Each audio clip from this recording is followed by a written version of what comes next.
Hello Tube Dwellers and welcome. I'm the Arcadean and this is Mabinogi Duel. Today's deck showcases the Hellhound. Pow. He's been a favourite since G1 and shows no signs of slowing down yet. He's going to be with us for a long time to come, and rightfully so. A very strong mid-range creature with a lot of utility, as well as some decent stats in his own right. So, let's take a look at the deck. First of all, once it actually activates, there we go. First of all, as you can see at a quick glance, it is a low cost, both in terms of resources and in terms of the amount of gold you'll need to spend in order to craft this deck kind of deck. It's budget in almost every sense of the word. So let's begin at the beginning. First of all, Paralyzing Bullet. This has begun to become more popular recently with the explosion of Kadir's flying sword onto the scene, and is a very good utility card in its own right, even if it doesn't kill. Next up, we have Elephant, standard 1-drop nature card, necessary for a low-cost deck like this, and Hidden Spider. Because we have a lot of low-cost creatures out onto the field, it is going to be very tempting for our opponent to simply remove them immediately with removal spells. Hidden Spider ensures that we always maintain a battlefield presence. Skeleton, another 1-drop card, this time for Dark, very, very useful. And Arrow of Revenge, because most of our cards don't have very high attack value, we need to output as much extra damage as we can, and Arrow of Revenge is perfect for that.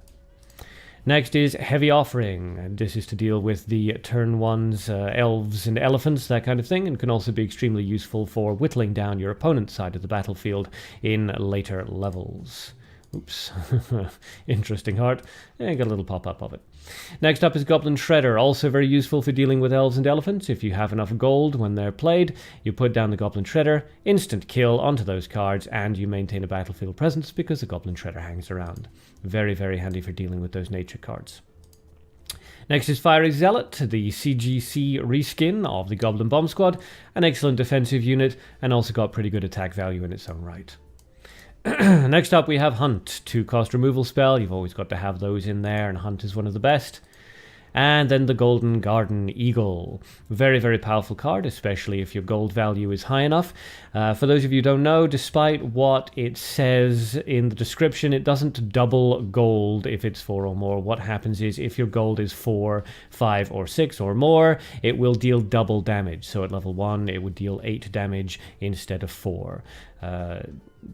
Hooray for devCAT's descriptions, I guess, but it's a very, very powerful card. Next, Flame Emission, an area of effect spell. You always have to have at least one of these in your deck, and in the deck that we're running, Darkness, Nature, and Gold, the best AoE is the Flame Emission.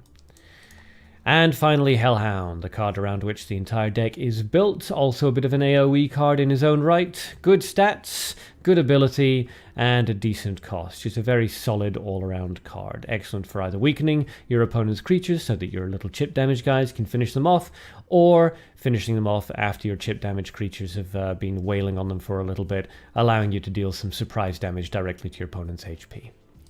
So that's the deck. Budget, as I say, in every sense of the word, but still very utility-based, shall we say, and very powerful. So let's dive into a fight and see how it goes. Okay, first fight against Pixard, PvP second Dan. Always nice to fight somebody who's been climbing the mastery ranks. Using Remiel, the neutral hero. Okay, interesting choice. No mutants on his side. Two resource colors. Okay, so we're looking at some sort of gimmick deck here, almost certainly a Gates of Hell, given that it has darkness. So let's drop the Hidden Spider in there, because once we start playing creatures, he'll probably want to start removing them. Let's see. Okay, so he has begun to discard. That's fine. We just need to count how many cards he's discarded so far. Should be quite simple. We'll wait until he's built up to just being about ready to use Gates of Hell, and then we'll revive and deal with that. Okay, so he's ready to level up. Let's play a creature, so he's forced to either deal with it or level up. Either way, it works out well for us. He decides to level up, no problems at all. So we level up as well, we do some damage, and we take experience lead. Now we can't answer that elephant without spending significantly more than we cost to cast it. Okay, so he discards again, that's 3. And he discards again, that's 4. Alright, well he doesn't have enough resources yet for the Gates of Hell. So we don't need to worry about it just yet. He hasn't got enough resources, and he doesn't have all the creatures he wants in the grave yet either. So we can basically just play some very offensive creatures down now. The skeleton and the fiery zealot. He'll discard again, I have no doubt. Good to meet you, he says. Okay. Hello.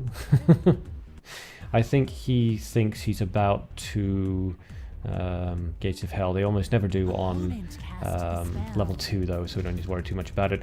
Okay, out comes a large removal spell. That's somewhat unfortunate, but it brings our hidden spider back out. Okay, so now he's fairly ready to do it, so we'll revive, which pulls all of his creatures back out into his hand. And he should not be very happy about that. He's not happy about that. Ooh, that was amazing. And we are happy. Exciting. He levels up to 3, and he's going to have to start his discarding all over again. And we don't really need to worry too much about it. We can play more creatures if we want to, and I think we do. Let's just hammer this down. And we'll level up to 3 as well. So that's another 8 damage coming out. He's only managed to discard, what, a couple of cards in there so far. No big deal for us. 1 card, in fact, actually, because the other one's the ambush, isn't it? He brings out the trap in the castle, which is, you know, good from his perspective because it allows some defensive maneuvering, but unfortunately for him, we do have a flame emission ready to go. The flame emission combined with L's revive capability, I mean, we'll have to discard this, but the flame emission combined with L's discard ability should take him just down to the right amount of HP. So let's do it. Revive. Out goes the elephant, skeleton, and the hidden spider lands the finishing blow. Haha. No, no, no to the gimmick decks. No, no, no. Accept my friend's request? Sure, why not, Pixar? It was a good fight, even if you are a filthy gimmick user. Next fight. Okay, second fight against Infamous 2. We know Infamous 2. Hello, Infamous. Another first-hand player using the Tina hero. That's going to be good for us, hopefully, because it means if we charge, we'll get it. Let's drop the hidden spider in there, not the elephant. I should really pay attention to what I'm doing. And we'll just say hello. Because we know Infamous from the live streams, if you guys have been watching. Out comes the elf, so out comes our heavy offering. A practice game, right? Appreciate good sportsmanship. Okay. Calamus comes out, obviously in place of the elf, and that's just going to disappear because it has nothing to sacrifice to keep itself alive. Out comes another elf, quite interesting, very aggressive play, so we will answer that with a Goblin Shredder. That kills the elf outright, and leaves a Goblin Shredder on the field, and us ready to level up to 2. Infamous, of course, not quite able to level up just yet.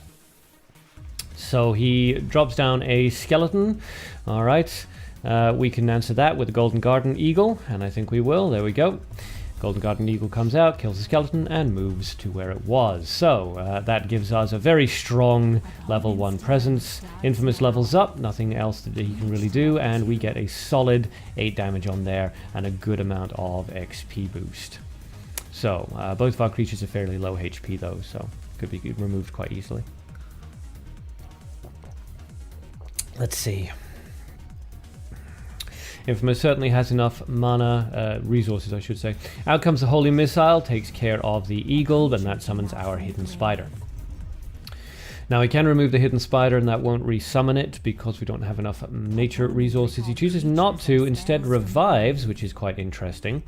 We take 1 HP worth of damage, but it's no big deal. And we charge up, both go into gold, so we heal up the HP damage that our revive did, well, his revive did to us, I should say. Out comes the Flame Emission, targeting down, yep, the Goblin Shredder, and that manages to destroy both of the creatures on the field. And out comes that elf again. Fair enough. We will answer the elf then with a Fiery Zealot. Nothing that Infamous can really do.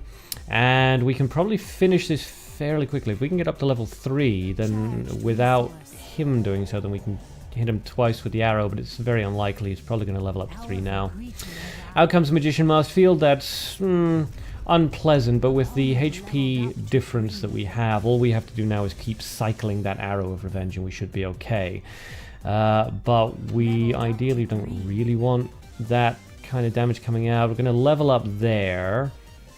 And it's a question of, do we want to use the paralyzing bullet to stop the Ana temporarily? Yeah, I think we probably do.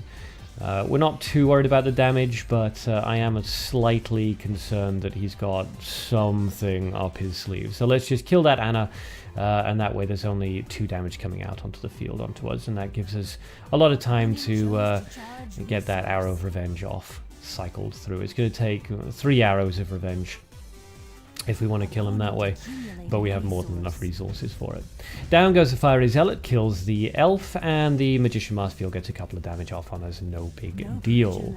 I'm wondering if we want to reveal the Arrow of Revenge so soon, or whether we want to remove something, but probably we do want to just go for the Arrow of Revenge. It's the safest play. So we'll fire out the Arrow of Revenge. There we go. We will probably revive. Yeah, let's revive. That does damage him down a little bit more, and then we can fire off that final Arrow of Revenge. There we go, and that takes him down to 1 HP. So next turn, we will have enough for an Arrow of Revenge without doing anything special. What the hell happened? Yeah, it's, we are happy though. Exciting, a lot of talking today, it's awesome. There's no way he can do 32 damage to us now, so he plays an Elf just as a final defiant gesture, which I can appreciate. We'll revive out of the grave, and we will fire off the Arrow of Revenge. 3 arrows! That's gotta hurt. But good game, good game. Oh, exciting. And that was the Hellhound deck. As you can see, it's got a lot of answers to a lot of threats, and is very powerful and quick off the mark in its own right. So if you would like to try this deck out for yourself and copy it directly into your own game, there's the share code up in the top right hand corner as always. I hope you have fun with it. I certainly did. So that's all from me, and that's all for this video. Thanks for watching, and a special thank you to all the Arcanauts who have subscribed so far. Until next time, have fun, and good luck.